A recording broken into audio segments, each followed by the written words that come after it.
সারা দুনিয়া এত ছড়াই গেছিল, মরেই গেছিলাম।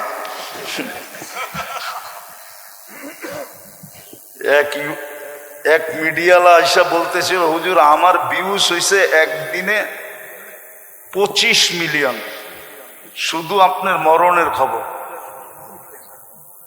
এইবার বোঝেন ওর পোয়া 12 কিরকম হয়েছে। 25 মিলিয়ন 24 ঘন্টায় ভিউজ হয়েছে আমার মরার খবর। দোয়া করেন আল্লাহ হায়াত দেখ, আজ যাক আর কাল যাক, ঠিক না? যদিও আমার মৌতের কথা খুব প্রচার হয়েছে, কিন্তু মিথ্যা, ঠিক ঠিক না? কিন্তু একদিন তো সত্য হবে, না হবে না? জান তো একদিন যাবেই, কিন্তু জান চলে যেতে পারে, কিন্তু কোনদিন আমরা আহলুস সুন্নাত ওয়াল জামাতের বাহিরে যাব না। যদি এটার ভিতরে থাকো তাহলে তুমি দেওবন্দিয়াতের ভিতরেও থাকবে।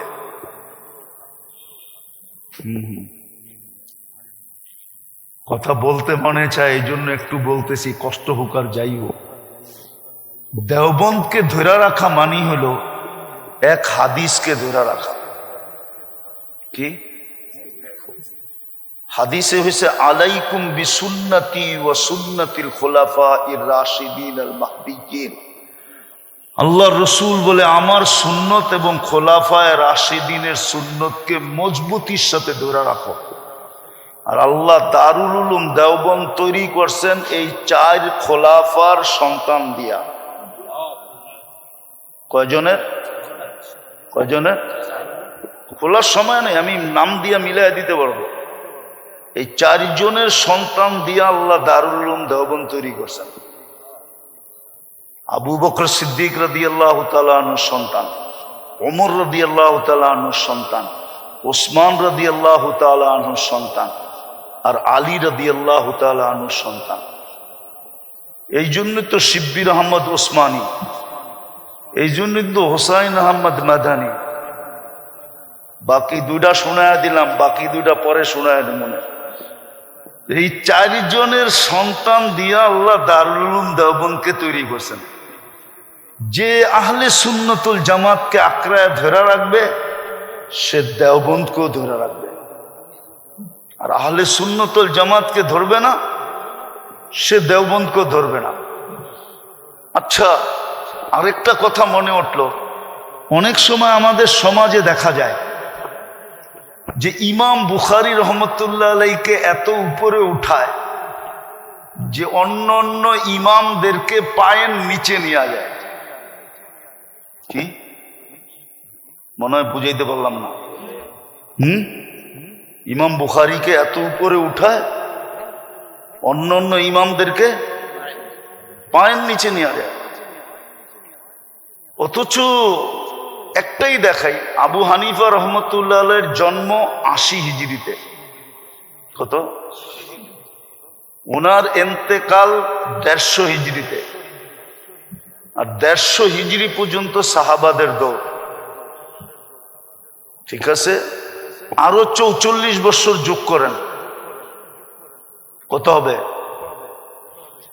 194 হিজরিতে ইমাম বুখারী রহমতুল্লাহ আলাইহির জন্ম। আবু হানিফা রহমতুল্লাহ আলাইহির মৌতেরও 44 বছর পরে জন্ম। কার? ইমাম বুখারী রহমতুল্লাহ আলাইহি। যে 44 বছর আগে মারা গেছে,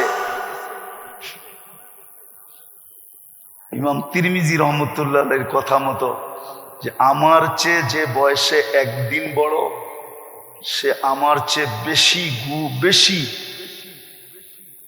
কয়েকশো গুণ বেশি মঙ্গল রাখে। বলছে কেন? বলছে সে আল্লাহর রসুলের জমানার আমার থেকে একদিন আগে।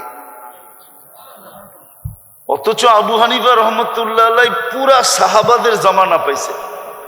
আর একটা মজার খবর শোনামু, শেষ হাদিস যেটা পড়লো আশকাব, যেটা আশকাব কি রাবির নাম কি? আহমদ ইবনে আশকাব ইনি আবু হানিফা রহমতুল্লাহ আলাইহির ছাত্রর ছাত্র, ইনি কুফি। ইনি কি? ইমাম বুখারী রহমতুল্লাহ আলাইহির শেষ হাদিসও আনছেন আবু হানিফা রহমতুল্লাহ আলাইহির ছাত্রের ছাত্রের থেকে। আবার বুখারীর যে প্রথম হাদিস, এই ইন্নামাল আমালু বিন্নিয়াত, এই প্রথম রাবিও হুমায়দি, এই হুমায়দিও আবু হানিফা রহমতুল্লাহ আলাইহির ছাত্রর ছাত্র। আমি আসমাউর রিজালের উপরে তকরির করতে চাইতেছি না, কেন এখন মহলই নেই, ছেলেদের ভিতরে এতটুকু যোগ্যতাই নাই।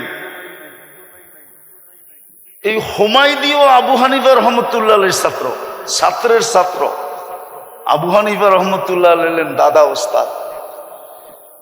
যারা বলে যে ইমাম বুখারী রহমতুল্লাহ আলাইহি আবু হানিফার উপরে আঙ্গুল উঠাইছেন, আবু হানিফা রহমতুল্লাহ আলাইহি আমাদের মতো বেয়াদব ছিলেন না। উনি যদি বেয়াদব হইতেন তাহলে আল্লাহ ওনাকে এত বড় মাকামে উঠাইতেন না। দাদা ওস্তাদের মর্যাদা ওনার কাছে ছিল। বিদায় যতটুকু বললাম, চলেন তৌহিদ আর আমল এটাকে আঁকড়ায় ধরি।